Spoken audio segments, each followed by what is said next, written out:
हम पर भरोसा रखिए, हम ऐसा कोई कदम नहीं उठाएंगे जिससे आपके सम्मान पर कोई आँच आए। किंतु आपके चले जाने से हम अकेले हो जाएंगे। आप हमारी माता श्री का अपमान कर रहे हैं पंडित जी। खामोश, खामोश। अब हम और महायोद्धा अभिमन्यु के आने की प्रतीक्षा नहीं करेंगे, शीघ्र ही अपना कर्तव्य निभाने शिवगढ़ की ओर प्रस्थान करेंगे। फिर आप तो क्या, हमारे मार्ग में संग्राम सिंह जी और मान सिंह जी भी आए तो वो भी हमें नहीं रोक सकेंगे। आपके जाने के पश्चात हम बिल्कुल अकेले हो गए पंडित जी। शीला और संध्या भी नहीं रही। हम अपने मन की पीड़ा बताए तो किसे बताए? आदाब राजकुमारी जी। खुदा बख्श आप। और ये कौन है? पंडित जी के कहने पर मैं इन दोनों को आपकी सुरक्षा और सेवा के लिए लेकर आया हूं।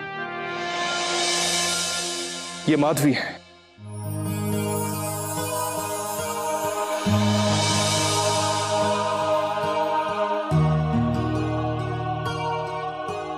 और ये सुनैना है।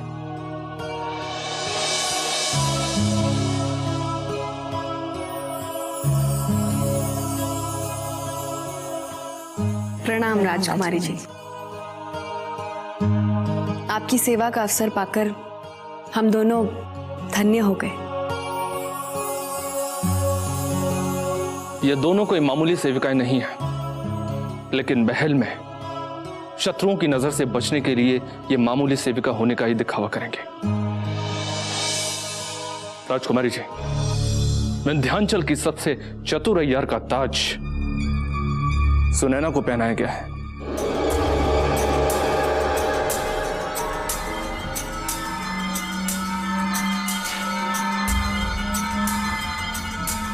और माधवी को वफादारी और दिलेरी के नाम से भी जाना जाता है। ये दोनों की दोनों अपने मालिक की सुरक्षा के लिए अपना सर कटा भी सकती हैं और सामने वाले का सर काट भी सकती हैं। और आज से ये आपके साथ साई की तरह रहेंगे।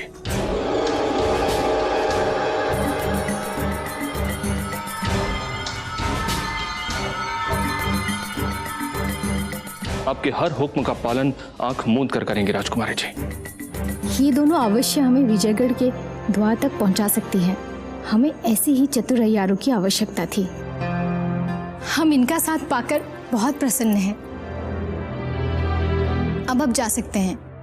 आवश्यकता पड़ने पर हम आपको तुरंत याद करेंगे। जो हुक्म राजकुमारी जी। खुदा हाफिज।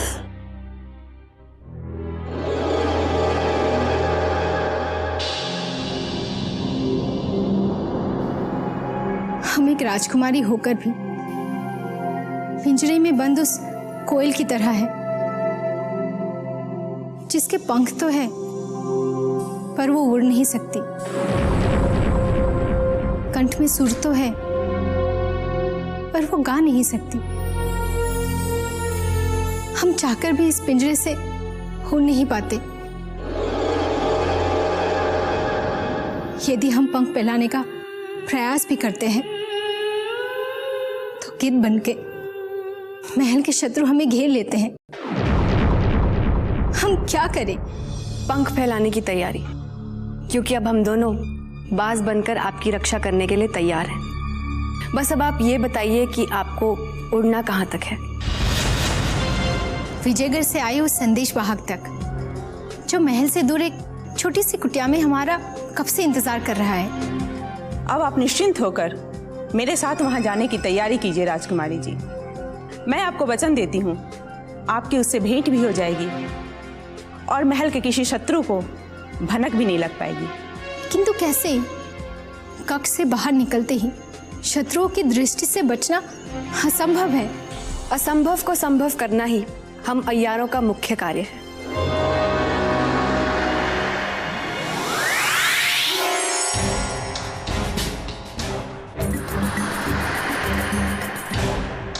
अब मैं शत्रुओं को चकमा देती हूँ। अब आप माधवी को लेकर कुछ ही क्षणों के पश्चात महल से बाहर निकल जाइए।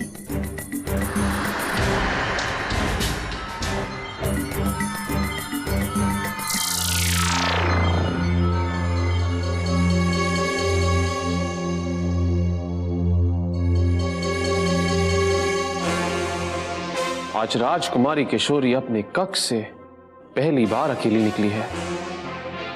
अपने दिल की बात कहने का इससे अच्छा अवसर नहीं मिलेगा गजराज।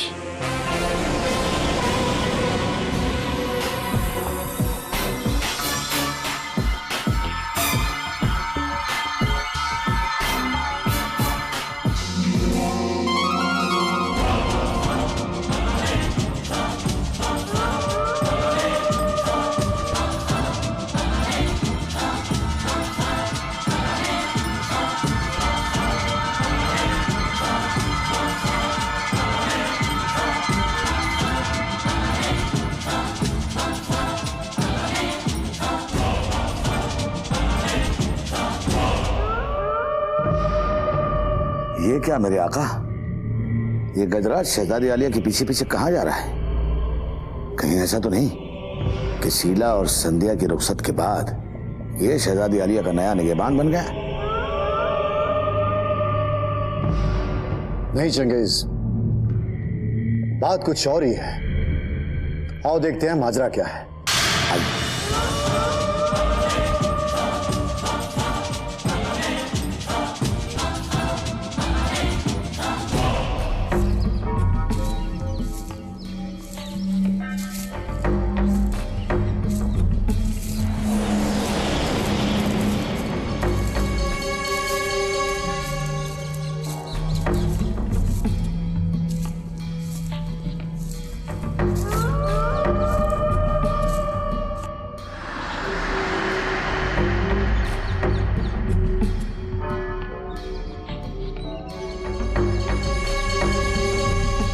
महल के समस्त शत्रु मेरा पीछा करते हुए यहाँ आ चुके हैं। अब राजकुमारी किशोरी को महल में कोई रोकने टोकने वाला नहीं है। वो माधवी के साथ कहीं भी आ जा सकती हैं। तब तक मुझे समस्त शत्रुओं को उलझाए रखना होगा।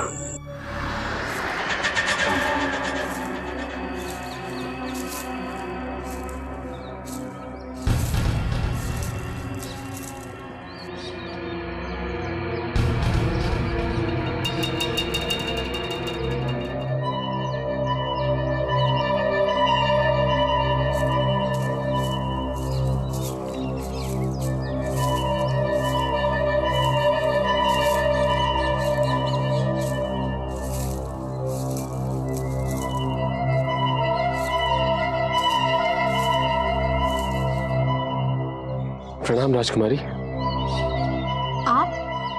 आप पीछे क्यों खड़े हैं? हमारे पास आके बैठिए ना।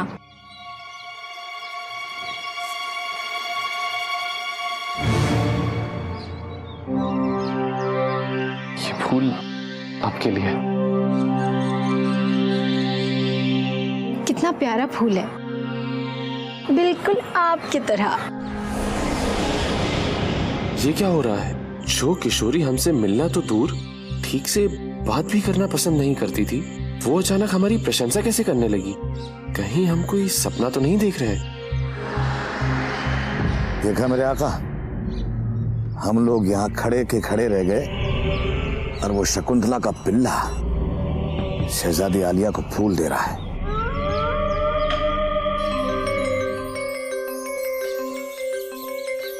अरे, आप अचानक कहाँ खो गए? कहीं नहीं राजकुमारी, बल्कि हम तो ये सोच रहे थे कि आज आप बिना किसी सुरक्षा के महल से कैसे बाहर आई? आपको अपने शत्रुओं से भय नहीं लगता? नहीं, भला आप जैसे महायोद्धा के साथ होते हुए हम पर कोई आग भी कैसे उठा सकता है? आपने हमें इस लायक समझा, इसके लिए हम आपकी जिंदगी भर आभारी रहेंगे। देख रहे हैं मेरे आका, कैसे दोनों के मुंह से फूल झड़ रहे हैं। इससे पहले कि बहुत देर हो जाए, कहीं ऐसा ना हो कि उस शकुंतला के पिल्ले के दांत हड्डी पर पड़े हैं। इससे पहले हमें उसे लकड़ी मारकर भगा देना होगा। समझाओ उसे, समझाओ, मगर सुनो प्यार से। जो हुक्म मेरे आका। लेकिन आप मेरा इशारा पाते ही शहजादी आलिया के पास चले आना।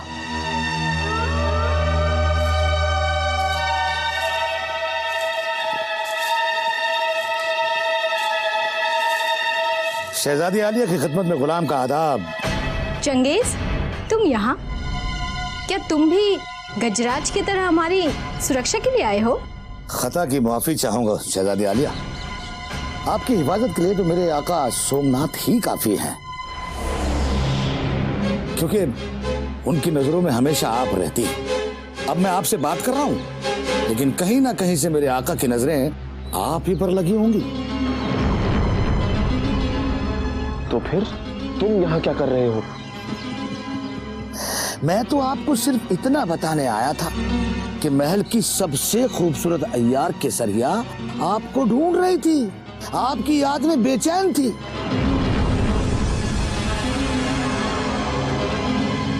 उसने अपनी आंखों का कजरा रो रो के बहा दिया है, जो आपकी मोहब्बत में लगाया था। जो कजरा उसने आपकी मोहब्बत में अपनी आंखों में लगाया था। कौन केसरिया? आज तक हमने शिवगढ़ के महल में राजकुमारी किशोरी को छोड़ के किसी और युवती का मुख भी नहीं देखा। उफ, अच्छा, तो फिर वो कौन थी शाही मेहमान खाने में आपके साथ, जिसके साथ अकेले में आप नैन मटक्का कर रहे थे? अगर अब आप कहें तो मैं सबूत भी पेश कर सकता हूं।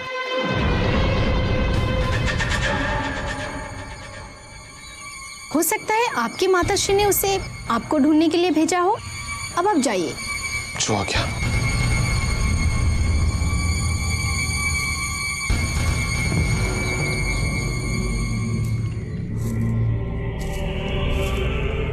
एक बात कहनी थी शहजादी आलिया आपसे, अगर आप चाहें। हाँ हाँ, कहिए। जासूसों के जरिए इस साहबजादे के बारे में ये पता चला है कि संबलपुर के हर मोहल्ले, हर गली, हर घर में कुत्तों की तरह पिटे, वो भी लड़कियों के हाथों से। अब आप मुझे इजाजत दीजिए।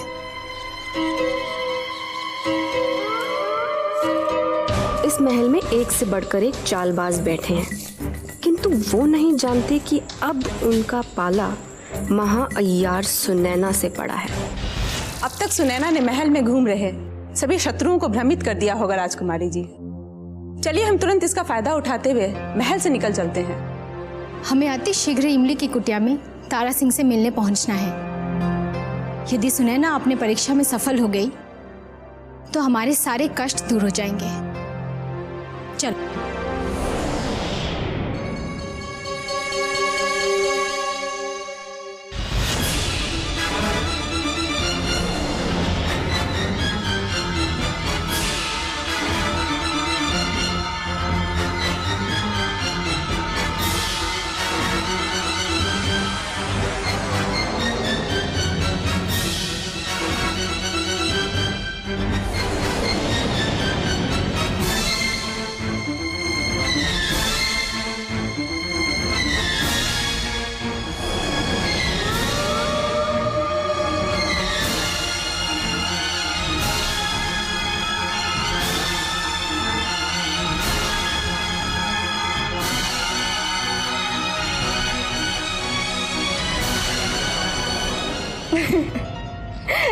हम तो ये सोच के हंस रहे हैं कि आज अचानक एक के पश्चात एक महायोद्धा हमारे पास आ रहे हैं।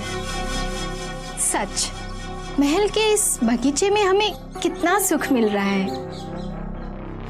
बस इसी बात का दुख है कि हम इतने दिनों तक हमारे कक्ष में बैठे बैठे क्यों घुट रहे थे। सोमनाथ जी। हाँ जी जी राजकुमारी जी, इन हवाओं में, ऐसे बगीचे में यदि आप सुबह शाम इसी तरह टहलती रहेंगी तो आपका ये सुंदर चेहरा हमेशा इसी तरह खिला खिला रहेगा।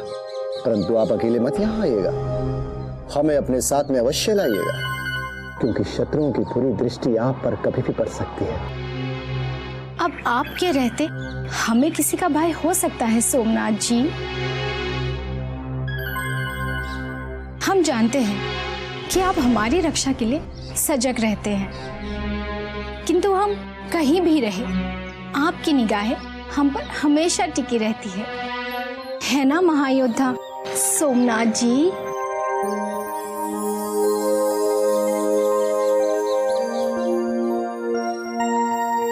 ये कैसा चमत्कार है सोमनाथ? जो कभी हमें फूटी आंख भी देखना पसंद नहीं करती थी, उसकी आंखों में अचानक आज ये कैसा प्रेम टपक रहा है? क्या सोचने लग गए सोमनाथ जी? हम असत्य तो नहीं कह रहे हैं?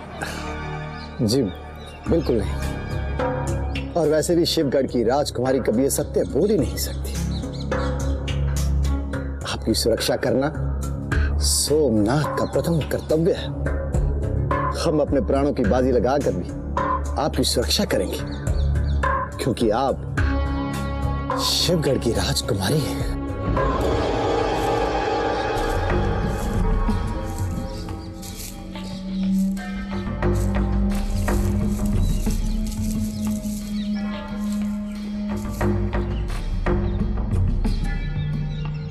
राजकुमारी जी, यही है इमली की कुटिया। मैं अभी उसे बुलाती हूँ। इमली, ओ इमली।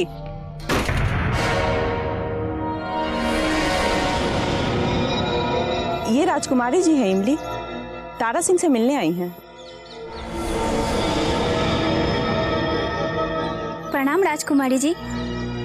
हमारे तो आज भाग्य खुल गए जो आप हमारी कुटिया में पधारे। तारा सिंह को शरण देकर तुमने हमारी जो सहायता की है उसका बहुत बहुत धन्यवाद। किंतु हमारे पास समय बहुत कम है। हम तुरंत तारा सिंह से मिलकर महल लौट जाना चाहते हैं। जी राजकुमारी जी, मैं अभी बुलाती हूँ। तारा सिंह, बाहर आ जाओ, राजकुमारी जी आई है।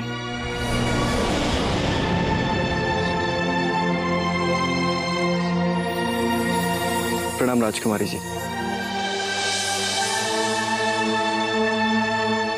तुम्हें स्वस्थ और सुरक्षित देखकर हम बहुत प्रसन्न हैं। ईश्वर ने हमारी सुन ली और तुम्हारे प्राण बच गए। भवानी सिंह के हाथों घायल होने के पश्चात यदि ये इमली हमें सहारा ना देती तो आज हम जीवित ना होते। हम आप ही की प्रतीक्षा में अभी तक यहाँ रुके हुए थे। अब बस आपका संदेश लेकर हम तुरंत विजयगढ़ वापस लौट जाना चाहते। अब तुम कुछ समय यही विश्राम करना और विजयगढ़ जाने का विचार त्याग दो, क्योंकि समय अनुकूल होते ही हम भी तुम्हारे साथ निकल जाएंगे। परंतु राजकुमारी जी, इतनी सरलता से अब आपका विजयगढ़ जाना संभव नहीं है। युवराज इंद्रजीत सिंह को पाने के लिए हम असंभव को भी संभव बना देंगे। तुम हमारी प्रतीक्षा करना। जी राजकुमारी जी। चलो माधवी। राजकुमारी जी की समस्त मनोकामनाएं पूरी हो जाए, ईश्वर से मेरी बस यही प्रार्थना है। राजकुमारी किशोरी का यह संघर्ष अवश्य रंग लाएगा इमली। राजकुमारी किशोरी और युवराज इंद्रजीत के मिलन को अब कोई शत्रु नहीं रोक सकता। अब इस महल में रहना व्यर्थ है। हमें किसी भी तरह महल से निकलकर शिवगढ़ के लिए प्रस्थान करना होगा।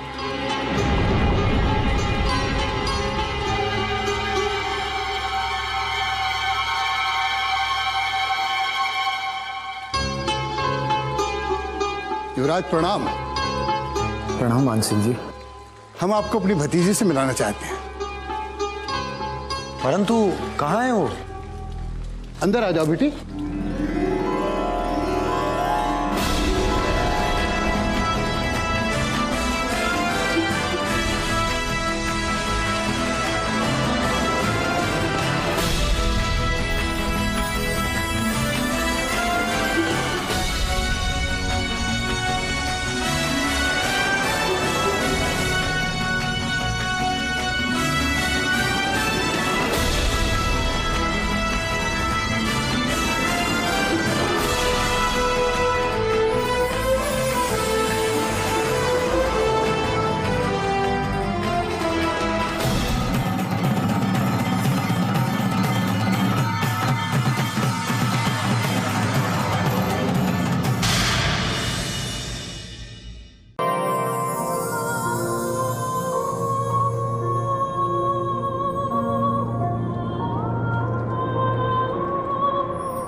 ये हमारी भतीजी ऐश्वर्या।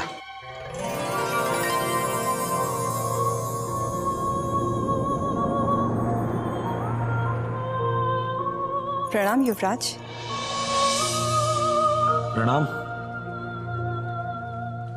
परंतु इनको आज से पूर्व हमने कभी महल में नहीं देखा। देखते भी कैसे युवराज, आज विजयगढ़ के महल में हमने पहली बार तो कदम रखे हैं। परंतु अब आपकी सेवा में यहीं पर रहेगी। हमारी सेवा में?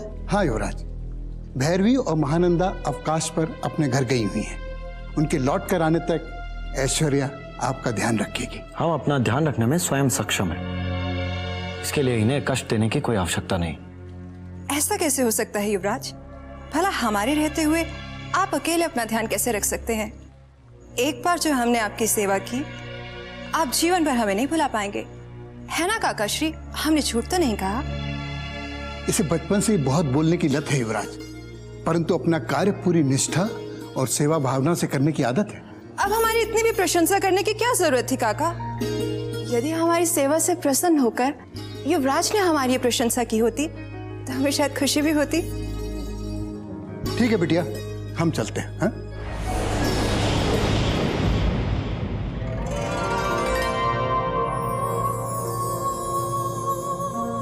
कहिए ना युवराज, आपकी प्रशंसा पाने के लिए हमें क्या करना होगा? इस कक्ष से बाहर जाना होगा। ठीक है।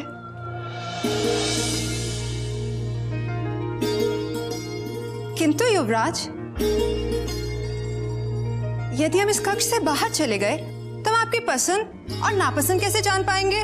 और यदि हम ये ना जान पाए कि आपकी क्या पसंद है और क्या नापसंद, तो हम आपकी प्रशंसा कैसे पाएंगे? और अभी भी काका ने कहा ना, हम अपना कार्य निष्ठा और सेवा भाव के साथ करते हैं। तो बताइए ना युवराज, आपको क्या पसंद है और क्या नापसंद? क्या हम आपको पसंद आए?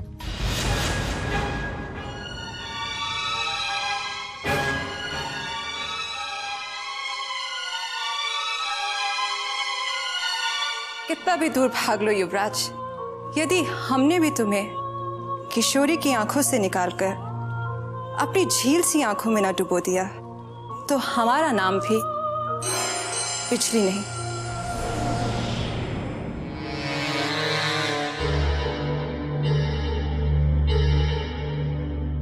बिजली को युवराज की सेवा में लगाने का कार्य सफलता से पूर्ण हो गया है संग्राम सिंह जी। मान सिंह जी, ये बहुत खुशी का समाचार है। अब वो चतुर बिजली अपना कार्य सरलता से पूर्ण कर लेगी, इसका हमें पूर्ण विश्वास है। ठीक कह रहे हैं आप। बिजली हमारी सबसे विश्वास पात्र यार है। वो अपने रूप और चतुराई से राजकुमारी किशोरी की यादों से युवराज को मुक्त करा देगी। ये विश्वास अब हमें भी होने लगा है। यदि हमारी ये चाल सफल हो गई तो हम किसी को मुंह दिखाने के लायक नहीं रहेंगे मान सिंह जी, क्योंकि यदि युवराज इंद्रजीत सिंह को सच में बिजली से प्रेम हो गया तो क्या होगा? बिजली को अपनी भतीजी बनाकर युवराज इंद्रजीत सिंह की सेवा में लगाने से पहले आपने यह नहीं सोचा कि यदि युवराज इंद्रजीत सिंह सच में बिजली से प्रेम कर बैठे और उससे विवाह का निर्णय ले लिया तो महाराज और महारानी को हम क्या जवाब देंगे? यह नहीं हो सकता देव सिंह कि हमारे युवराज इंद्रजीत सिंह इतनी शीघ्रता से किसी के प्रेम में पड़ सकते हैं।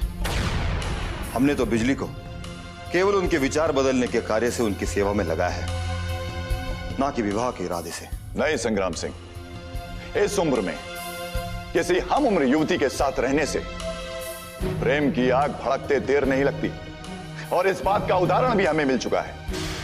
सिर्फ चंद दिनों की मुलाकात युवराज इंद्रजीत सिंह को राजकुमारी किशोरी के प्रेम में झुलसा सकती है, तो बिजली का लंबा साथ उन्हें प्रेम की नई आग में भी चला सकता है। आप दोनों ने जो भी किया है वो एक दिन आप लोगों की बहुत बड़ी भूल साबित होगी, इस बात का मुझे पूरा विश्वास है।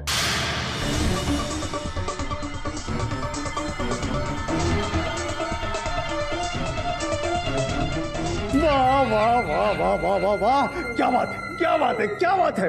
पंडित जगन्नाथ के महल से जाते ही पूरे महल में कितनी शांति छा गई है। ना कोई रोकने वाला, ना कोई टोकने वाला। बस अब पंडित जगन्नाथ की तरह ही सोमनाथ और चंगेज की इस महल से विदाई हो जाए, तत्पश्चात इस महल में केवल हम ही हम होंगे, हम ही हम होंगे, हम ही हम होंगे। हुजूर, भवानी सिंह और जगन्नाथ के बाद उन्हीं दोनों की तो बारी है। उन दोनों को आपकी साजिशें महल से बेआबरू होकर जाने पर विवश कर ही देंगी, ये मैं पूरे यकीन के साथ कह सकता हूँ। बकरे की माँ कब तक खैर मनाएगी हुजूर? मैं तो कहता हूँ ये पूरा महल आपके लिए खाली होने वाला है, क्योंकि राजकुमारी किशोरी के तेवर मुझे उल्टे नजर आ रहे हैं हुजूर, उल्टे नजर आ रहे हैं। वो मौका देखते ही फिर से भागने वाली है। बच गए शकुंतला देवी और गजराज। किशोरी के जाने के बाद वो दोनों भी यहाँ से भागी जाएंगे। जैसे किशोरी यहाँ से भागेगी वैसे ही वो दोनों उल्टे पांव संबलपुर जाके कहीं दुबक जाएंगे। कुछ भी हो अहमद नाजिम, यदि राजकुमारी किशोरी हमारे रहते यहाँ से भागने में सफल हो गई तो हम किसी को मुंह दिखाने के लायक नहीं रहेंगे। वैसे हमें ऐसा लगता नहीं कि राजकुमारी की दोनों नई दासियां उसे इतनी सरलता से भागने देंगी, क्योंकि खुदा बख्श ने उन दोनों को उस पर कड़ी दृष्टि रखने के लिए ही तो रखा है। हुजूर, सुनैना और माधवी कोई मामूली दासियां नहीं हैं। वो दोनों शिवगढ़ के गुप्त अय्यार हैं और उन्हें खुदा बख्श ने नहीं बल्कि पंडित जगन्नाथ ने स्वयं राजकुमारी किशोरी की रक्षा के लिए बुलवाया है। वाह केसरिया वाह, जो भेद पूरे शिवगढ़ में कोई नहीं जान सका उसका पता तुमने यूं लगा लिया। शाबाश शाबाश, हम तुम्हारी बुद्धिमत्ता से बहुत प्रसन्न हैं, परंतु इन दोनों की मूर्खता पर हमें बहुत क्रोध आ रहा है। हुजूर, ये समय क्रोध करने का नहीं है, बल्कि ये पता लगाने का है कि राजकुमारी किशोरी कहीं सुनैना और माधवी दोनों अय्यारों के साथ मिलकर कोई नई योजना तो नहीं बना रही हैं। पूर्णिमा की रात को शिवगढ़ के इस महल को सदा सदा के लिए तिलांजलि देकर हम विजयगढ़ के लिए निकल जाएंगे। यही हमारी अंतिम योजना है।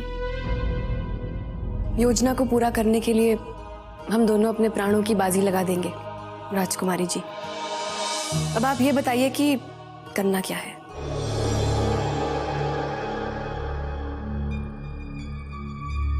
पूनम का चांद निकलते ही तुम हमारे साथ महल से अकेली निकल जाओगी और तुम माधवी हमारा रूप लेकर महल के समस्त शत्रुओं को भ्रमित करने का काम करोगी।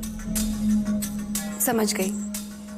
आप हमें अपने साथ उस इमली के घर ले जाएंगी जहां विजयगढ़ से आया तारा सिंह छुपा है। समझदार हो तुम। तारा सिंह को लेकर हम दोनों काली मंदिर पहुंच जाएंगे, जहां सवेरा होते ही माधवी अपने वास्तविक रूप में हमारे पास आ जाएगी, जहां से हम चारों विजयगढ़ के लिए निकल जाएंगे। क्या हमें भी आपके साथ विजयगढ़ जाने का सौभाग्य मिलेगा राजकुमारी जी? अब हम तुम दोनों के बिना एक भी कदम आगे नहीं बढ़ा सकते, क्योंकि तुम्हारे जैसे चतुर और वफादार अय्यारों के रहते अब हम पहले की तरह कभी असफल नहीं हो सकते। हम आपके इस विश्वास की सदा लाज रखेंगे राजकुमारी जी, और जैसे ही कोई संकट आएगा हम स्वयं को आपके रूप में बदलकर सारे संकट अपने ऊपर ले लेंगे। जब तुम जैसी वफादार सखियों का साथ मिल गया है तो अब हमें विजयगढ़ पहुंचकर अपने देवता से मिलने से कोई नहीं रोक सकता है।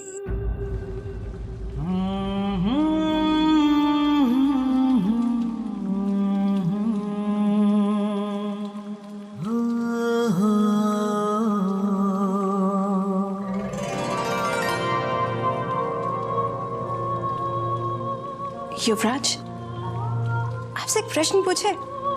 कहो, परंतु एक ही कहना, क्योंकि जब तुम बोलती हो तो बोलती ही चली जाती हो। भूल हो गई युवराज, हमें क्षमा कर दीजिए। आगे से हम बिल्कुल अधिक नहीं बोलेंगे।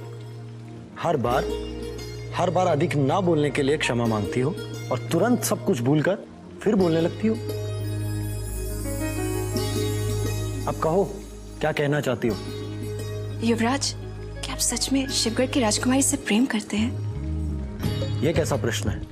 आप ऐसे क्यों बोल रहे हैं युवराज? हम थोड़ी ना कह रहे हैं, पूरे महल में यही चर्चा है कि आपके और शिवगढ़ की राजकुमारी के विषय में कुछ चर्चा हो रही है।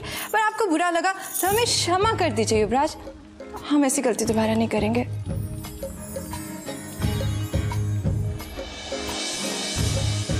सुनो,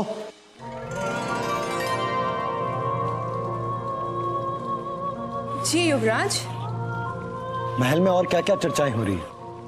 महल के अनेक व्यक्तियों को हमने आपकी बुराई करते हुए सुना है, लेकिन हमने कभी बुराई नहीं की। तुम फिर एक बात के 10 टुकड़े करने लगी। वही बताओ जो तुमने सुना है। वही तो बता रहे हैं। सब कह रहे हैं कि आपने शत्रु की पुत्री से प्रेम करके अपने माता पिता को दुख दिया है, समस्त राज्यों में अशांति फैला दी है। आपने शिवगढ़ की राजकुमारी से प्रेम करके अपनों को दुख दिया है, अपनों को चिंता दी है। परायों के लिए आप अपनों को भुला बैठे। असत्य कह रहे हैं सबके सब। हमने कभी अपने माता पिता को दुख नहीं पहुंचाया और ना ही कोई अशांति फैलाने की कोशिश की। हम तो केवल उस देवी की पूजा करने लगे हैं जो हमारे शत्रु की पुत्री अवश्य है, परंतु हमें अपना मानकर उसने हमारे प्राण बचाए हैं। भला किसी के प्राण बचाने वाला किसी का शत्रु कैसे हो सकता है? हमारी तो ये समझ में ही नहीं आया युवराज। पता नहीं कैसे कैसे चर्चा करते हैं आपके बारे में, महल के दुष्ट चुगलखोर। हमने तो यहाँ तक सुना है कि आपने प्रेम में पागल होकर बाबा रुद्रनाथ तक को रुष्ट कर दिया था, और आपके इस कार्य से महारानी चंद्रकांता भी मृत्यु के मुख से आते आते बची। इस महल में आप सबके सब हमारे शत्रु बन चुके हैं। हमारी मनोस्थिति को जाने बिना, हमारे मन की दशा को समझे बिना सबके सब ऐसी चिंताजनक और घृणित बातें करने लगे हैं। जाओ जाओ और जाकर कह दो सबसे कि ये हमारी दीवानगी नहीं, ये हमारा उस देवी के लिए प्रेम है जिसने हमें नया जीवन दान दिया है, जिसने हमारे मन में प्यार की कभी न बुझने वाली ज्योति जलाई है। जाओ और जाकर कह दो उन सब प्यार के शत्रुओं से कि चुनारगढ़ के राजकुमार और शिवगढ़ की राजकुमारी की प्रेम कहानी सोनी महवाल, लैला मजनू और श्री फरहाद की तरह अमर है। चली जाओ यहां से, अकेला छोड़ दो हमें।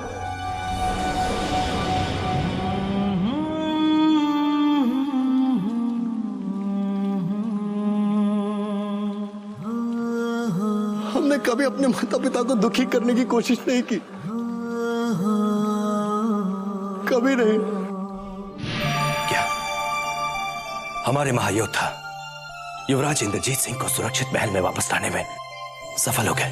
जी महाराज, हमारे गुप्तचर अभी अभी ये शुभ संदेश लेकर आए हैं। क्षमा कीजिए महाराज, युवराज इंद्रजीत के सुरक्षित वापस लौटने का शुभ समाचार सुनकर आप अचानक मुस्कुराते मुस्कुराते इतने उदास क्यों गए? बाबा रुद्रनाथ के दिए वचन ने हमारे मन को जंजीरों से बांध दिया है पद्मनी। हम अपने पुत्र के लौटने की खुशी तो महसूस कर सकते हैं, परंतु अपने पुत्र को देखने की इच्छा व्यक्त नहीं कर सकते।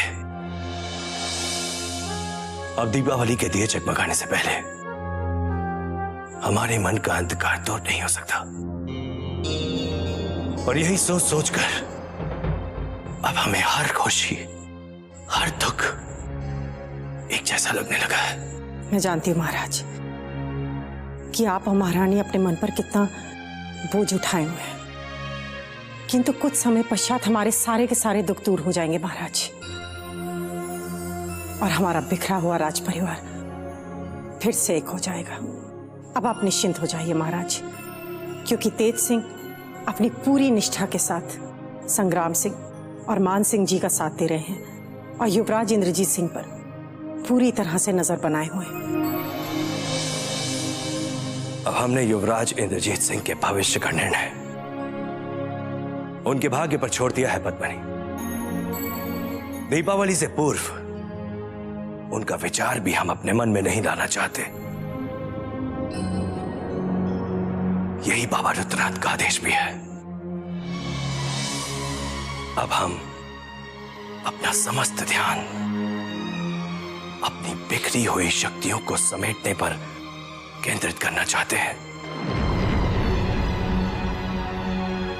और अपने समस्त महायोद्धाओं की अनुपस्थिति को देखते हुए नौकर से चुन्नीलाल को चुनारगढ़ के महल में वापस बुलाना चाहते हैं। क्षमा कीजिए महाराज, किंतु आप ये क्या कह रहे हैं?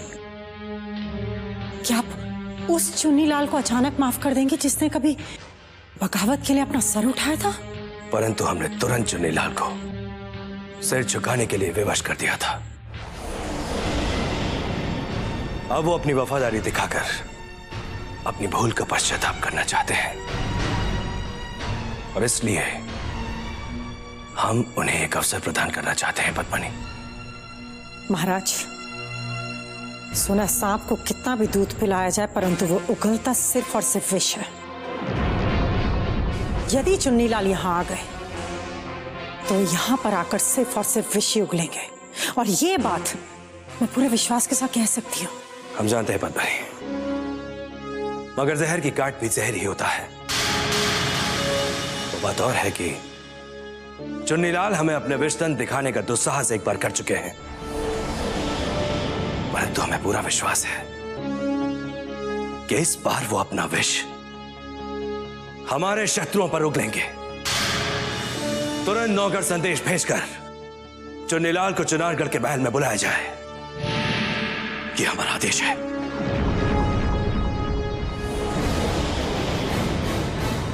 अब क्या होगा? यदि चुन्नीलाल ने वापस यहाँ आकर अपने षड्यंत्र आरंभ कर दिए तो चुनारगढ़ के साथ साथ विजयगढ़ और नौगढ़ पर भी संकट के काले बादल छा जाएंगे। राजकुमारी किशोरी को युवराज इंद्रजीत के मन से हटाना उतना भी सरल नहीं जितना हमने सोचा था। युवराज टूट सकते हैं किंतु अपने प्रेम को झुकता हुआ नहीं देख पाएंगे।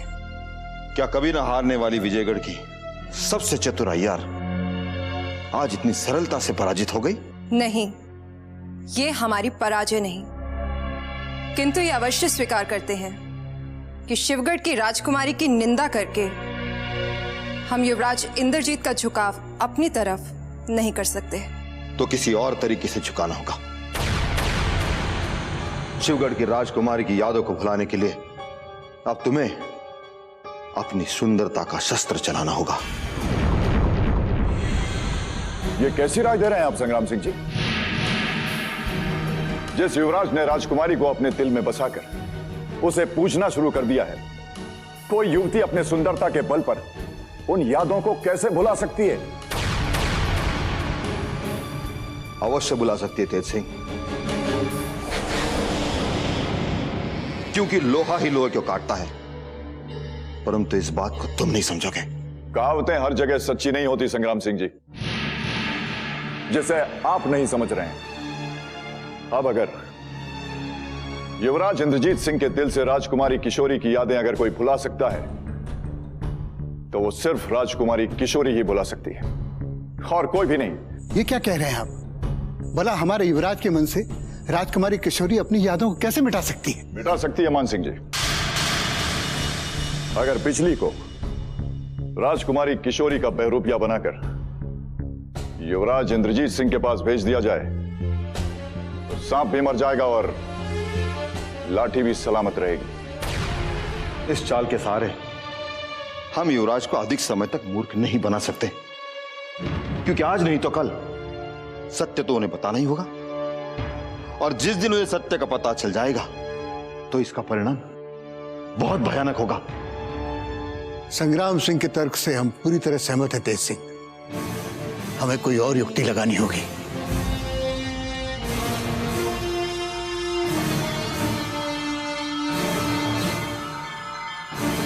युक्ति चाहे जो भी लगा लीजिए, परंतु बिजली को मेनका बनाकर युवराज इंद्रजीत सिंह की प्रेम तपस्या भंग करने की ये जो आप दोनों ने योजना बनाई है वो कभी सफल नहीं होगी, कभी नहीं।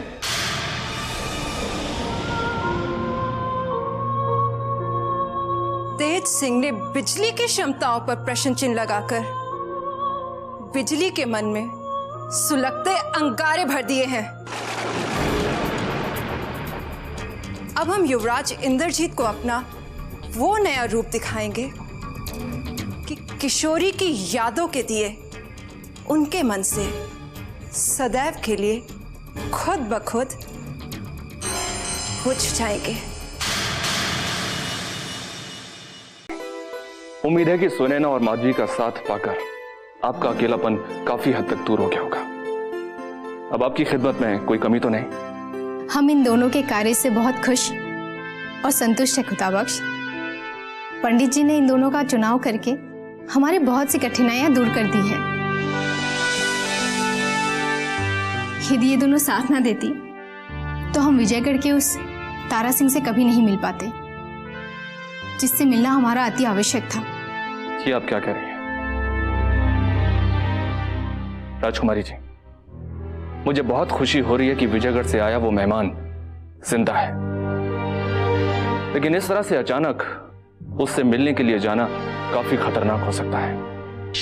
कहीं आपको किसी ने देख तो नहीं लिया? नहीं, अब आपको राजकुमारी जी की चिंता करने की आवश्यकता नहीं है। हमारे रहते इन्हें कोई छू भी नहीं सकता। हमारे जीते जी शत्रु तो क्या, शत्रु की परछाई भी इनके समीप नहीं पहुंच सकती, क्योंकि शत्रु को इन तक पहुंचने से पहले सुनैना और माधवी के शव पर से होकर गुजरना होगा। इन दोनों की स्वामी भक्ति और बुद्धिमत्ता का ही परिणाम है जो हम सोमनाथ, चंगेज और गजराज की आंखों में धूल झोंकने में कामयाब हो गए और हमारी योजना का प्रथम चरण पूर्ण हो गया। योजना? कैसी योजना? वो हम तुम्हें यहाँ नहीं, अपने कक्ष में बताएंगे, क्योंकि यहाँ कोई भी हमारी योजना सुन सकता है। रात्रि का दूसरा प्रहर बीतते ही तुम हमारे कक्ष में आ जाना, वही हम तुम्हें समझा देंगे। अब हम चलते हैं।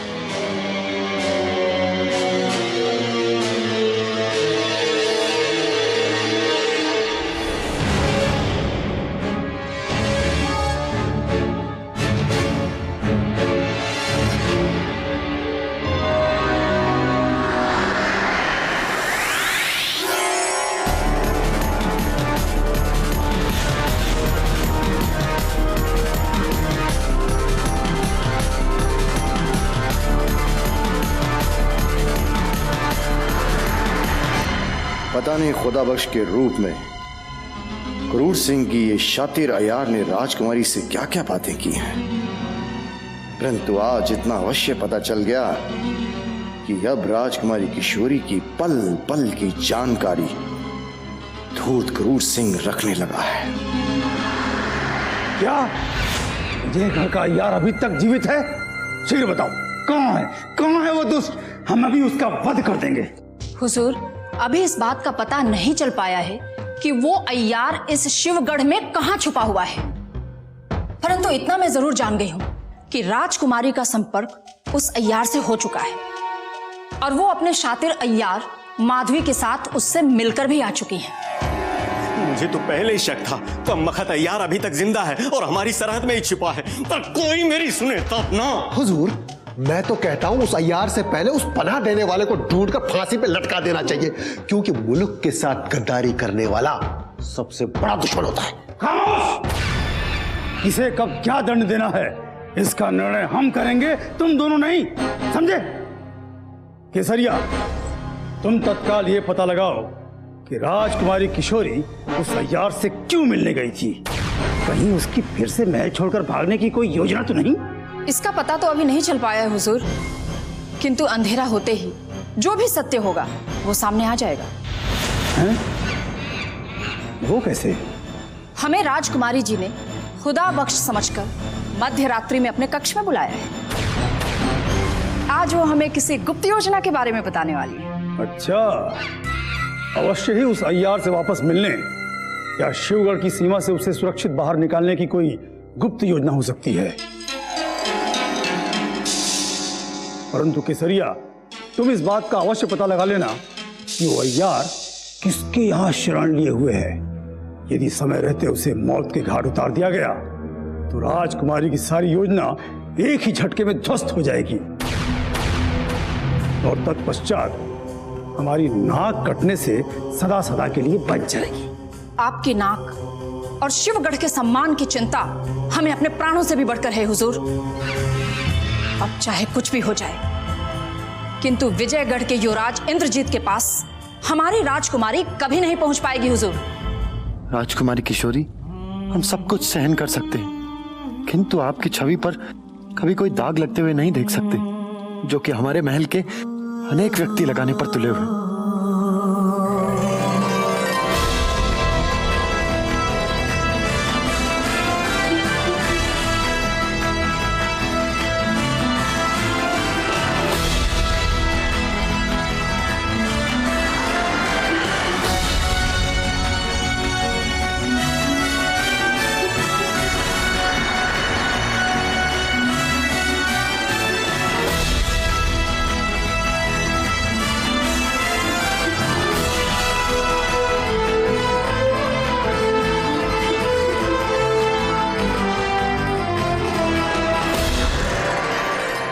प्रणाम युवराज। तुम अचानक यहाँ? हम तो अभी अभी आपके लिए मंदिर से पूजा करके लौटे हैं।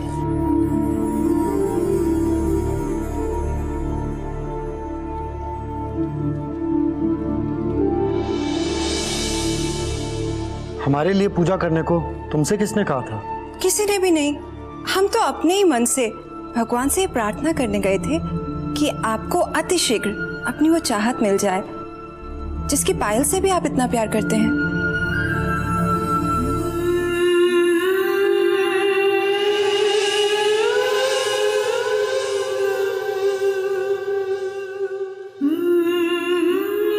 इस महल में पहली बार किसी ने ऐसी बात कही है जिससे हमारे सूने मन में एक उमंग सी जाग उठी है, आशा की एक ज्योति झिलमिलाने लगी है।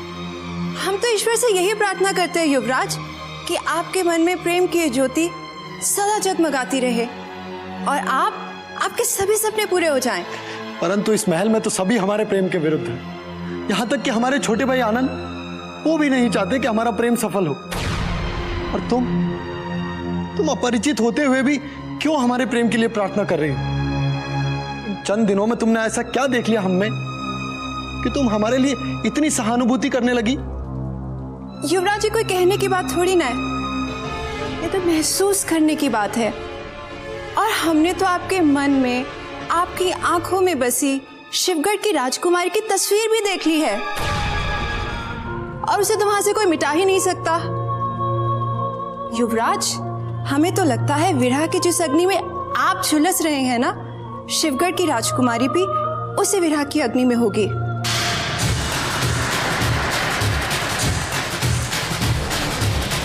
आज की रात हमें किसी तरह काटनी है। कल पूर्णिमा की रात को हम उनके राज्य के लिए निकल जाएंगे। अब एक एक पल बिताना मुश्किल हो गया है।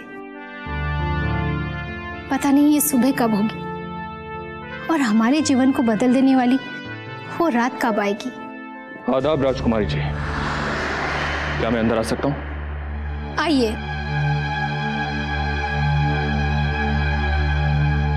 आप सही समय पर आए हैं। हमने आपको अपनी गुप्त योजना के बारे में बताने के लिए ही इतनी रात के अपने कक्ष में याद किया था। हम कल रात्रि को ही ये महल सदा सदा के लिए छोड़कर विजयगढ़ के लिए निकल जाएंगे।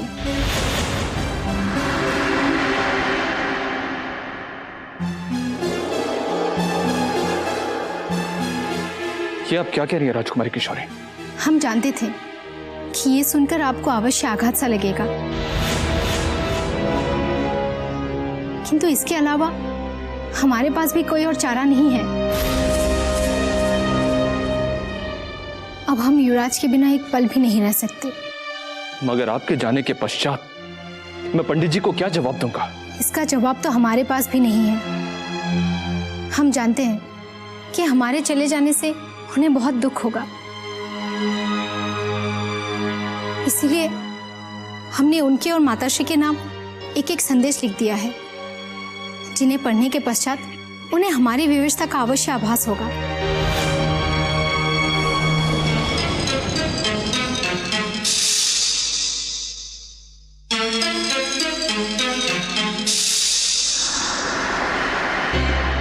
राजकुमारी किशोरी, आपने जो फैसला लिया है उस फैसले में मुझे दखल देने का कोई अधिकार नहीं है। जैसा आप ठीक समझें। आपके महल से जाने के बाद मैं आपका यह पैगाम महारानी जी और पंडित जी तक अवश्य पहुंचा दूंगा। परंतु विजयगढ़ जाने की आपने क्या योजना बनाई है? यदि आप वो योजना मुझे बता दें तो जरा तसल्ली हो जाएगी, क्योंकि आपने जो फैसला लिया है उस फैसले की कामयाबी इतनी आसान भी नहीं है। यदि योजना में कोई कमी ना हो तो कठिन भी नहीं है। आप मेरे और माधवी के रहते निश्चिंत रहिए। मैं कल मध्य रात्रि को राजकुमारी जी को लेकर तारा सिंह से मिलने इमली की कुटिया पहुंच जाऊंगी और फिर वहां से हम दोनों काली मंदिर आ जाएंगे। तो फिर माधवी यहाँ पर अकेली क्या करेगी? मैं राजकुमारी जी का रूप लेकर सुबह तक इसी महल में रहूंगी, ताकि किसी को राजकुमारी जी के चले जाने का कोई संदेह ना हो। और सुबह होते ही मैं भी काली मंदिर पहुंच जाऊंगी, जहां से हम चारों विजयगढ़ के लिए निकल जाएंगे। यही योजना है हमारी। योजना तो बहुत पुख्ता है राजकुमारी जी, और मुझे पूरा यकीन है कि इस बार आपको कामयाबी जरूर मिलेगी, मगर फिर भी हमें संभल कर रहना होगा। मैं अपनी तरफ से आपकी मदद की पूरी कोशिश करूंगा, आप बेफिक्र रहिए। अब मैं चलता हूं, खुदा हाफिज।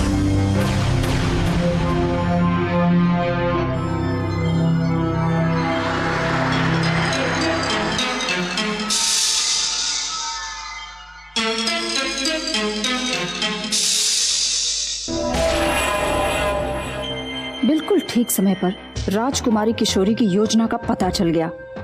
यदि आज उनसे भेंट ना होती तो कल अंधेरा घिरते ही वो अपनी दोनों शातिर अय्यारों के साथ शिवगढ़ की सीमा से लुप्त हो जाती।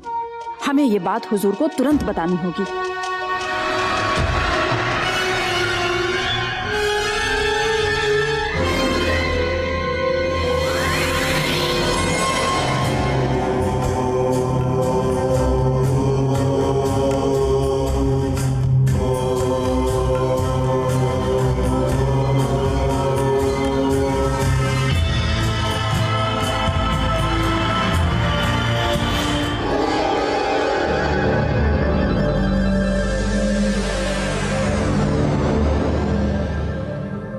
केसरिया इतनी रात को राजकुमारी किशोरी के कक्ष के समीप से इस तरह कहां चली जा रही है?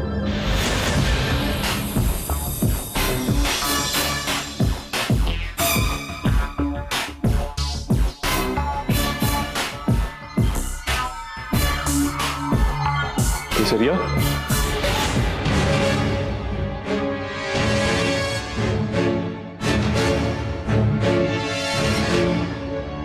तुम हो कहां केसरिया?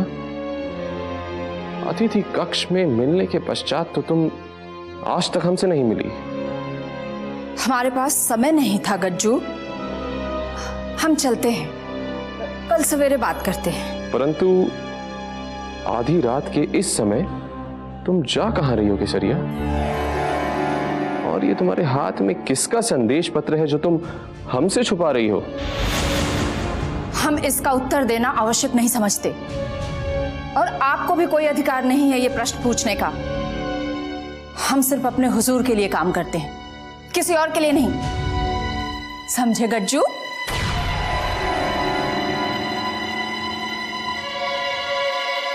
अवश्य ही कोई गहरा राज है जो केसरिया हमसे छुपा रही है। इतनी रात को ये संदेश पत्र लेके अवश्य ही क्रूर सिंह के पास ही जा रही होगी।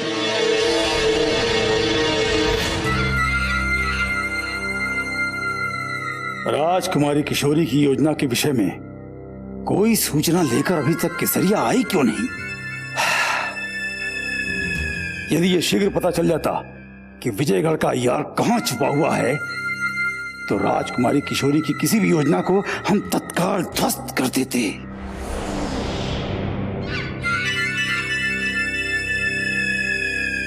अरे ये मुंह लटकाए किसका मातम मना रहे हो? मातम? अरे नहीं प्राणेश्वरी, हम तो राजकार्यों की उलझनों को सुलझाने में लगे हुए हैं। हाँ। अच्छा, पहले घर के कार्य तो सुलझा लो, फिर राज्य के कार्य सुलझा लेना। वैसे भी अब तक के जीवन में कुछ खास कार्य तो तुमने किया नहीं है। बस बड़ी बड़ी डींगे ही हाँकते रहते हो। डींगे ही हाँकते रहते हैं? प्राणेश्वरी क्या कह रही हो, क्या कह रही हो? कुछ तो समझा करो। देखो प्रिय, ये बार बार उलाहना मत दिया करो, थोड़ी प्रतीक्षा करो। तुम देखना जैसे ही हमारी योजना सफल हो जाएगी, हम महाराज शिवदत्त को पीछे छोड़कर आगे निकल जाएंगे। तत्पश्चात तुम इस बात पर अभिमान करोगी कि तुम महायोद्धा महाराजाधिराज क्रूर सिंह की पत्नी हो। बहुत हो चुका अभिमान। अरे अब तो शर्म आ रही है कि तुम अपने अय्यारों को तनख्वाह देने लायक भी नहीं बचे। वो दोनों हमारी बदनामी करते फिर रहे हैं पूरे महल में, और तुम हो कि ऐसे ही किसी योजना के लिए अपना समय नष्ट कर रहे हो। मुबारक हो हुजूर, मुबारक हो। केसरिया खुफिया खबर देने आ रही है। अच्छा मोहिनी, सुना तुमने? हमारी योजना पूर्ण भी हो गई और तुम सोचती रहती हो कि हम मनगढ़ंत योजनाएं बनाते रहते हैं। अब तुम देखना हम क्या क्या करते हैं। तुमसे कुछ नहीं होने वाला। जितने नाकारा तुम हो, उससे अधिक नाकारा तो ये तुम्हारे अय्यार हो गए हैं। मोहिनी, हुजूर हुजूर, नहीं हुजूर, इनका हक है। तारीफ के लिए शुक्रिया भाभीजान, पर अभी ज्यादा हमारे पास वक्त नहीं है। जैसे ही फुर्सत मिलेगी हम वक्त निकालकर इत्मीनान से तारीफ सुनने के लिए आ जाएंगे। चलिए जल्दी चलिए हुजूर, केसरिया बड़ी बेसब्री से आपका इंतजार कर रही है। जल्दी चलिए। चलते हैं। प्राणेश्वरी, तुम अपना ध्यान रखना, हम शीघ्र लौटते हैं। भोजन कर लेना है। चलो।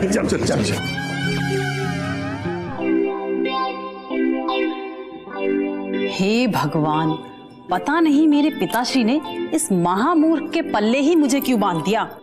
यदि कुंवारी रहती तो राजकुमारी की बांदी ही बनकर इस राजमहल में रानी की तरह राज करती। आदाब राजकुमारी जी, क्या मैं अंदर आ सकता हूँ? आइए।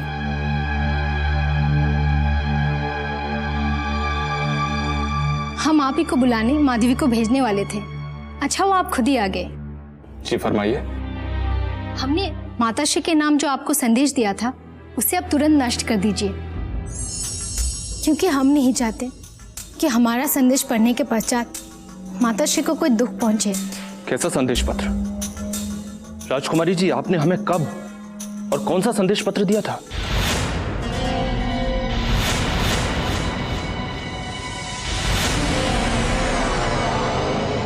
अभी कुछ समय पहले ही तो राजकुमारी जी ने हम दोनों के सामने आपको 2 संदेश पत्र दिए थे।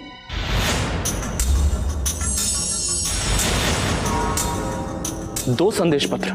हाँ, 2 संदेश पत्र, एक महारानी जी के नाम और दूसरा पंडित जगन्नाथ जी के नाम।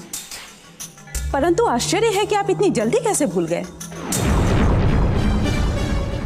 समझ गया, अच्छी तरह से समझ गया।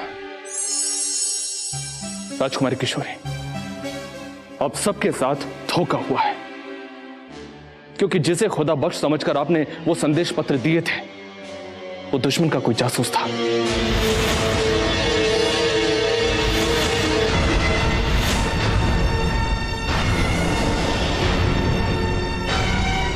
और तुम दोनों उस वक्त क्या कर रहे थे?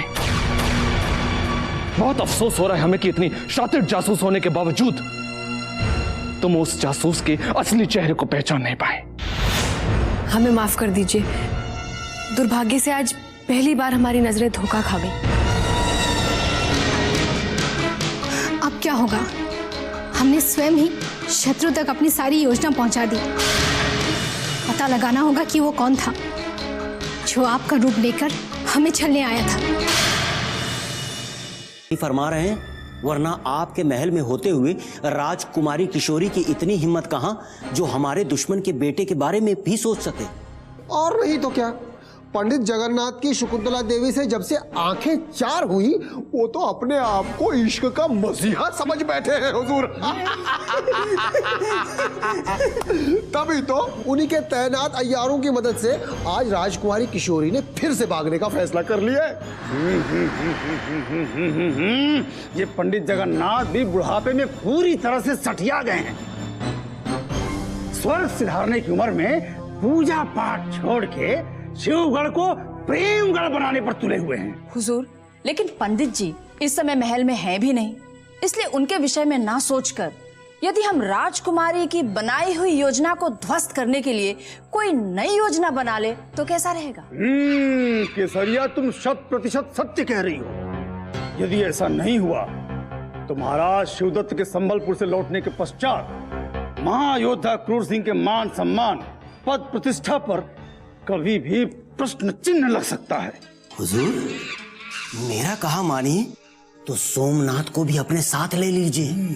1 से भले 2 और 2 से भले 4। नाजिम, कहीं पंडित की तरह तुम भी तो नहीं सठिया गए हो? अरे जरा सोचो, यदि हमने सोमनाथ को अपनी इस योजना में शामिल कर लिया तो वो हुजूर का सारा श्रेय ले नहीं जाएगा? वाह वाह केसरिया, वाह, शाबाश शाबाश। अरे अहमद नाजिम, सुना तुमने? सीखो सीखो सीखो, कुछ सीखो केसरिया से। इससे सीखो कि उचित समय पर उचित बुद्धि का प्रयोग कैसे किया जाता है। हुजूर, इसलिए बिना देरी किए हुए सही समय का सही इस्तेमाल कर लीजिए। राजकुमारी अपनी योजना को अंजाम देने के लिए इमली के घर तक पहुंचे, उससे पहले ही आपको कुछ करना होगा हुजूर। हम अच्छी तरह से जानते हैं केसरिया कि हमें करना क्या है। हम विजयगढ़ के उस अय्यार को शिवगढ़ की सीमा से बाहर जाने ही नहीं देंगे और राजकुमारी की सारी योजना को पूरी तरह से ध्वस्त कर देंगे। हमारी योजना का भेद किसी शत्रु के अय्यार के सामने खुल चुका है, इसीलिए महल छोड़कर विजयगढ़ जाने की योजना में तुरंत कुछ परिवर्तन करना होगा। कैसा परिवर्तन राजकुमारी जी? अब हम कल पूनम की रात को नहीं बल्कि आज रात ही निकल जाएंगे। अब हमें अपनी योजना में भी परिवर्तन लाना चाहिए राजकुमारी जी। हमारे स्थान पर सुनैना इस महल में सुबह तक रहेगी ताकि शत्रुओं को हमारे ऊपर संदेह ना हो सके। हमें तुम्हारा सुझाव पसंद आया, हमें इसी योजना पर कार्य आरंभ कर देना चाहिए। जी राजकुमारी जी, यदि निकलने में देर हो गई तो शत्रुओं की निगाहें हमारे मार्ग में अड़चन पहुंचा सकती है। कल सुबह की पहली किरण निकलते ही मैं अपने वास्तविक रूप में आपके पास काली मंदिर पहुंच जाऊंगी। अब हमें प्रस्थान कर देना चाहिए। रात के अंधेरे में हमें इस महल से निकल जाना चाहिए। जी।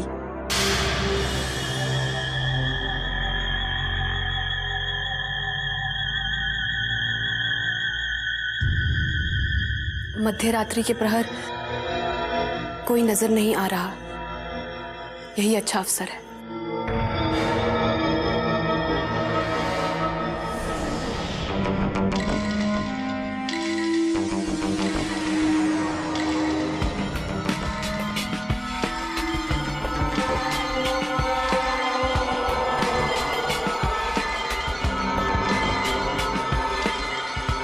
तुम्हें पता है ना सुनैना कि तुम्हें क्या करना है?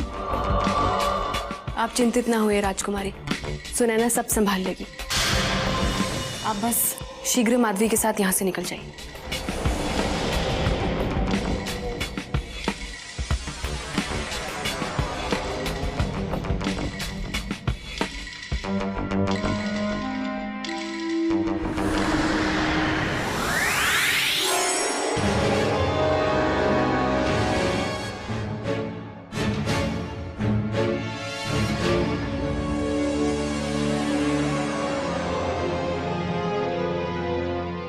हमारा संदेह सही निकला। सुनैना भी एक अय्यार निकली और राजकुमारी किशोरी माधवी के साथ फिर से महल छोड़कर भाग गई और सुनैना को अपना रूप दे गई ताकि किसी को भी संदेह न हो। लेकिन राजकुमारी किशोरी, हम आपकी ये योजना कदापि पूर्ण नहीं होने देंगे। गजब हो गया महायोद्धा सोमनाथ, राजकुमारी किशोरी फिर से महल से भाग गई।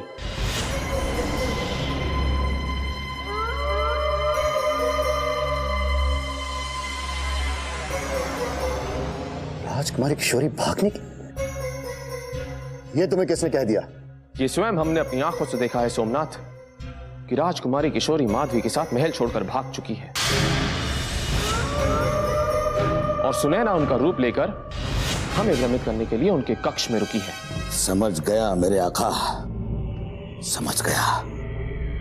शहजादी आर्या ने हमें गुमराह करने के लिए यह चाल चली है। और शहजादी आलिया की वो दोनों बांदिया कोई मामूली बांदिया नहीं, बल्कि बहुत शातिर अय्यार हैं। ठीक कह रहे हो चंगेज। अवश्य ही अब तो राजकुमारी किशोरी विजयगढ़ के मार पर निकल चुकी होगी। अब तो हमें पश्चिम की ओर जाकर उसे रोकना होगा। नहीं मेरे आका, शहजादी आलिया यकीनन इमली की कुटिया की तरफ गई होगी, जहां आपके गुलाम ने उस विजयगढ़ के अय्यार को अपनी आंखों से देखा था। मेरे आका, अब तो मेरी बात पर यकीन कीजिए कि उस रोज विजयगढ़ के अय्यार को मैंने इमली के साथ देखा था। इमली ने उसे उस दिन कहीं छुपाकर हमें गफलत में डाल दिया था मेरे आका। यदि तुम्हें पूरा भरोसा है तो अब हमें देर नहीं करनी चाहिए। चलो चंगेज। हम भी आपके साथ चलेंगे सोमनाथ। राजकुमारी किशोरी के बगैर हम महल में अकेले क्या करेंगे?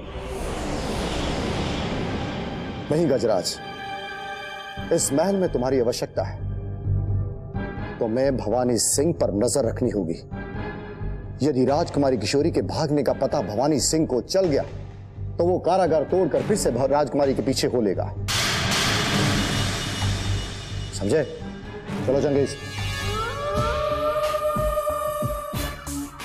पता नहीं हमारी महारानी राजकुमारी किशोरी इस अंधकार में क्या कर रही होगी।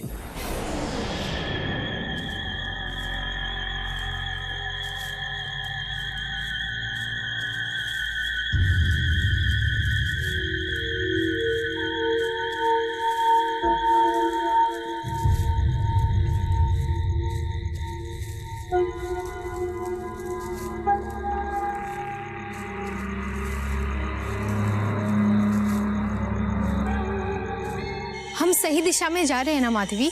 जी राजकुमारी जी, बस इस जंगल के खत्म होते ही इमली की कुटिया आ जाएगी, जहां से हम तारा सिंह को साथ लेकर काली माँ के मंदिर चले जाएंगे।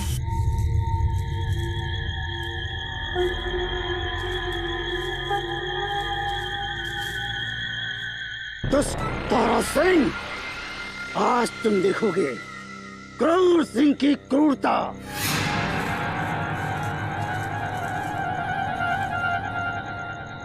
मृत्युदंड देने से पहले मरने वाले की इच्छा अवश्य पूछी जाती है, परंतु तुम्हारी अंतिम इच्छा अधूरी ही रह जाएगी, क्योंकि तुमने शिवगढ़ की राजकुमारी किशोरी को विजयगढ़ ले जाने का घिनौना स्वप्न देखने का दुस्साहस किया है।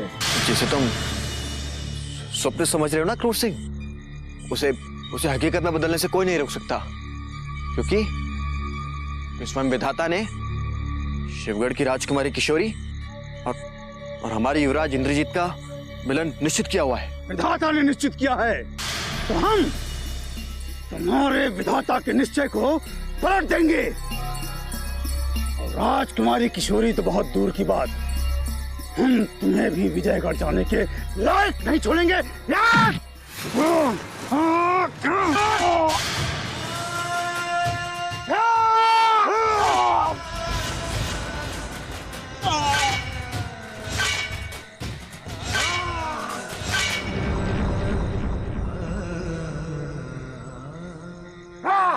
मरिया!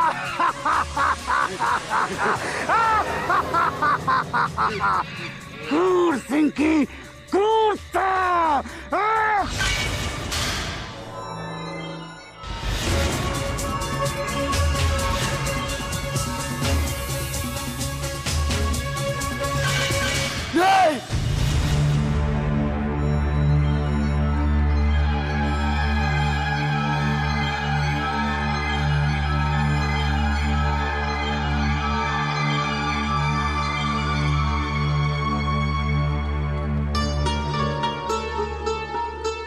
क्या हुआ युवराज?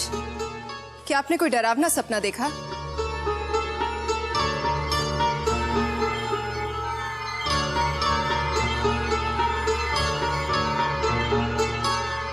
हमने देखा कि तारा सिंह को मृत्यु के घाट उतार दिया गया, शत्रुओं ने उसे मार दिया। युवराज, ये केवल आपका भ्रम है। तारा सिंह बिल्कुल सुरक्षित है। ये हमारा भ्रम नहीं है, अवश्य ही उस पर कोई संकट आन पड़ा है, अन्यथा इतना अनिष्ट स्वप्न हमें कभी नहीं आता। हमें जाना होगा, हमें उसकी सहायता के लिए जाना होगा। रुकिए युवराज, क्या हो गया है आपको? कभी सपने भी सत्य होते हैं। हमने जो देखा केवल स्वप्न नहीं, बल्कि तारा सिंह के किसी घोर संकट में पड़ जाने का अनिष्ट संकेत है। हम जा रहे हैं। नहीं, आप इस कक्ष से बाहर एक कदम भी नहीं रखेंगे। और यदि आपने हमारी ये प्रार्थना ठुकराई ना युवराज, तो इस कक्ष से कदम बाहर रखते ही आप हमारा मरा मुख देखेंगे। परंतु हमने जो देखा है उसमें कोई ना कोई सत्य तो अवश्य है। सब असत्य है और केवल मन में भरे वो संदेह हैं युवराज, जो आपको हर समय घेरे रखते हैं। राजकुमारी किशोरी और तारा सिंह को खो देने का भय आपके मन में इस प्रकार समा चुका है कि ये सपनों के माध्यम से बाहर निकलता है। अब आप विश्राम कीजिए युवराज, आइए।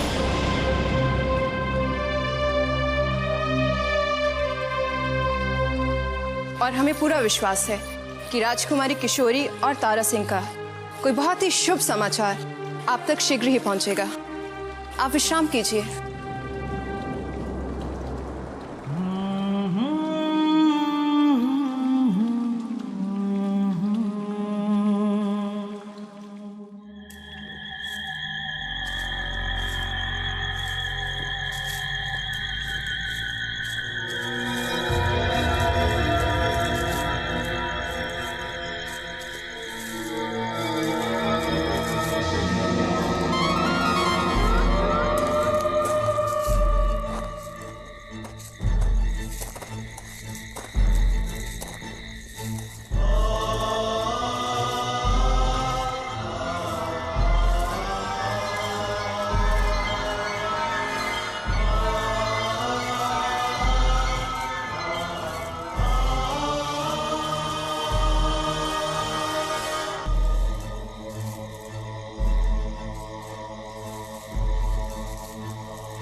चलो सैनिकों,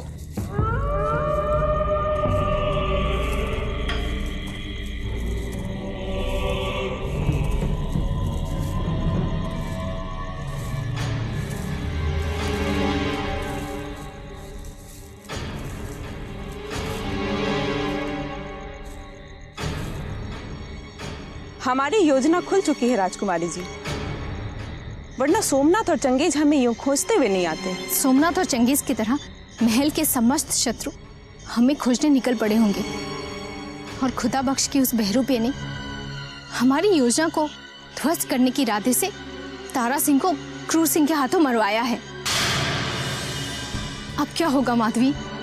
अब हमें अंधेरे का फायदा उठाकर दिशा बदल कर निकल जाना चाहिए राजकुमारी जी, वरना शत्रुओं की दृष्टि हमारे ऊपर पड़ना निश्चित है।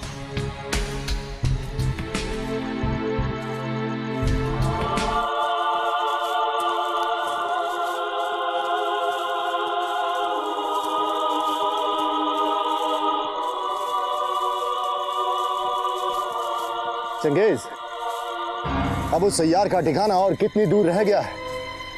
कहीं इस अंधेरे में हम अपने मार्ग से तो नहीं भटक गए? नहीं मेरे आका, बस थोड़ी ही दूर इमली का घर आ जाएगा, जहां हमें शहजादी आलिया माधवी के साथ वो तारा सिंह भी मिल जाएगा मेरे आका। क्योंकि इस वक्त अंधेरे में उनका विजयगढ़ की तरफ जाना मुश्किल ही नहीं बल्कि नामुमकिन है मेरे आका। आइए।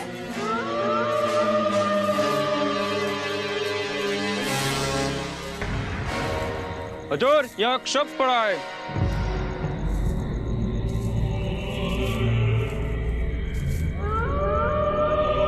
हुजूर, ये तो वही विजयगढ़ का यार है जिसकी तलाश में हम निकले थे। लेकिन मेरे आका, इसे हमारे आने से पहले मारा किसने?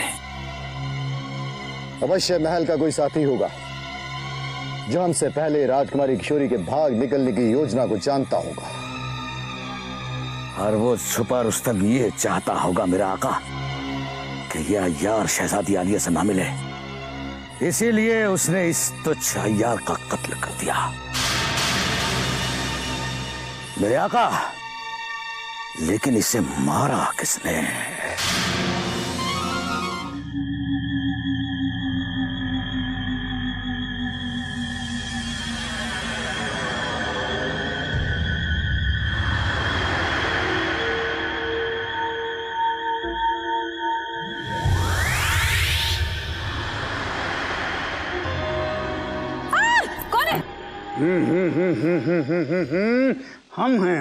हम हैं प्राणेश्वरी। डरो मत, डरो मत, डरो मत। तो क्या नींद में मेरा गला दबाने का इरादा था? अरे प्राणेश्वरी, हम तो चादर उड़ाने आए थे। देखती नहीं कितनी सर्दी है बाहर। अच्छा, अचानक इतना ख्याल कैसे आ गया मेरा? वैसे कि खून क्यों लगा है? खून?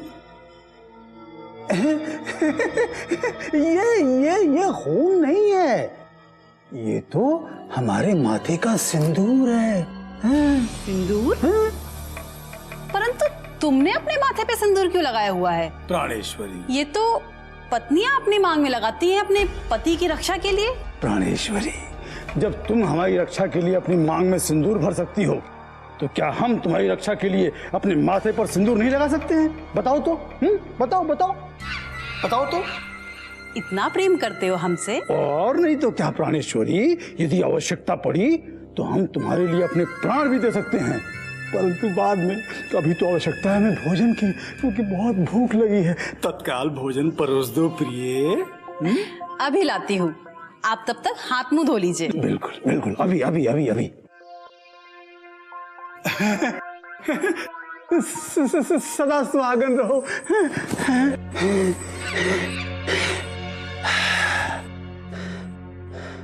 बाल बाल बच गए। यदि आज मोहिनी को सत्य पता चल जाता तो पूरे महल में ढिढोरा पीट आती।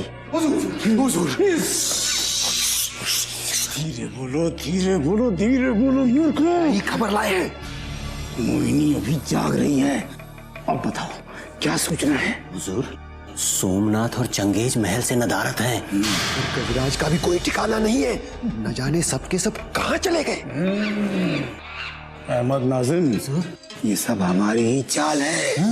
तुम देखते जाओ, हमारी चालों द्वारा महल से कौन कौन गायब होता है। हाय, क्या चाल है, क्या चाल है? लेकिन वो चाल है क्या हुजूर, जरा हमें भी बताइए। अरे मूर्खों, सारी बातें समझने का अभी तुम्हें समय मिला है। हाँ, यदि मोहिनी रसोई घर से आ गई और उसने तुम दोनों को देख लिया तो हमारी सारी चालें उल्टी पड़ जाएंगी और राजकुमारी किशोरी हमारे हाथों से निकल जाएगी, निकल जाएगी।